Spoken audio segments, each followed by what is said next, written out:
اعوذ باللہ من الشیطان الرجیم بسم اللہ الرحمن الرحیم۔ معزز ناظرین السلام علیکم۔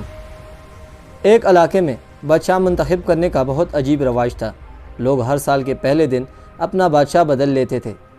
سال کے آخری دن جو بھی سب سے پہلے ملک کی حدود میں داخل ہوتا تو اسے نیا بادشاہ منتخب کر لیتے اور موجودہ بادشاہ کو علاقہ غیر یعنی ایک ایسی جگہ چھوڑ آتے جہاں صرف سانپ بچھو تھے اور کھانے پینے کے لیے کچھ بھی نہ تھا۔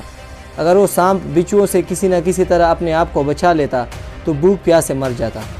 کتنے ہی بادشاہ ایسے ہی ایک سال کی بادشاہی کے بعد اس علاقہ غیر میں جا کر مر کب گئے۔ اس دفعہ شہر میں داخل ہونے والا نوجوان کسی دور دراز علاقے کا لگ رہا تھا۔ سب لوگوں نے آگے بڑھ کر اسے مبارکباد دی اور اسے بتایا کہ آپ کو اس ملک کا بادشاہ چن لیا گیا ہے، اور اسے بڑے اعزاز کے ساتھ محل میں لے گئے۔ وہ حیران بھی ہوا اور بہت خوش بھی۔ تخت پر بیٹھتے ہی اس نے پوچھا کہ مجھ سے پہلا بادشاہ جو آپ لوگوں نے منتخب کیا تھا وہ کہا گیا؟ تو درباریوں نے اسے اس ملک کا قانون بتایا کہ ہر بادشاہ کو سال بعد جنگل میں چھوڑ دیا جاتا ہے اور نیا بادشاہ چن لیا جاتا ہے۔ یہ سنتے ہی وہ ایک دفعہ تو پریشان ہوا، لیکن پھر اس نے اپنی عقل کو استعمال کرتے ہوئے کہا کہ مجھے اس جگہ لے کر جاؤ جہاں تم بادشاہ کو چھوڑ کر آتے ہو۔ درباریوں نے سپاہیوں کو ساتھ لیا اور بادشاہ سلامت کو وہ جگہ دکھانے جنگل میں لے گئے۔ بادشاہ نے اچھی طرح اس جگہ کا جائزہ لیا اور واپس آ گیا۔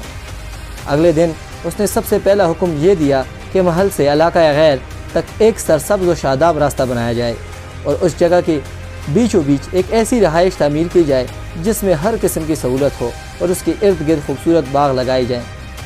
بادشاہ کے حکم پر عمل ہوا اور تعمیر شروع ہو گئی۔ کچھ ہی عرصے میں سڑک اور محل وغیرہ بن کر تیار ہو گئے۔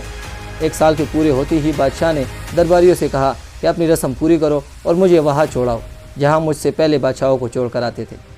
درباریوں نے کہا کہ بادشاہ سلامت، اس سال سے یہ رسم ختم ہو گئی کیونکہ ہمیں ایک عقل مند بادشاہ مل گیا ہے۔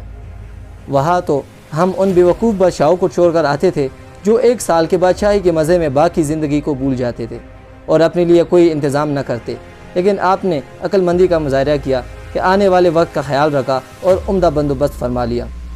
ہمیں ایسے ہی عقل مند بادشاہ کی ضرورت تھی۔ اب آپ آرام سے ساری زندگی ہم پر حکومت کریں۔ اس انوکھے ملک کا نام دنیا ہے۔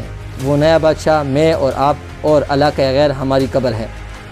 اب آپ خود فیصلہ کر لیجئے کہ کچھ دن بعد ہمیں یہ بھی دنیا والے ایک ایسی جگہ چھوڑ آئیں گے تو کیا ہم نے عقل مندی کا مظاہرہ کرتے ہوئے وہاں اپنا محل اور باغات تیار کر لیے ہیں، یا بے وقوف بن کر اسی چند روزہ زندگی کی مزوں میں لگے ہوئے ہیں اور دنیاوی زندگی کے ایک مخصوص مدت شاہی انداز سے گزار کر ضائع کر رہے ہیں؟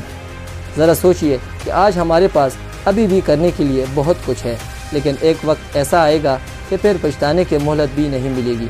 اللہ ہم سب کو اپنی آخرت کی تیاری، خوب سچی فکر کرنے کی ہمت اور توفیق عطا فرمائے۔ دوستو، اگر آپ نے ابھی تک ہمارا چینل سبسکرائب نہیں کیا تو سبسکرائب کریں اور بیل آئیکن دبا کر آل نوٹیفیکیشن آن کریں تاکہ ہماری ہر نئے آنے والی ویڈیو آپ کو بر وقت ملتے رہیں۔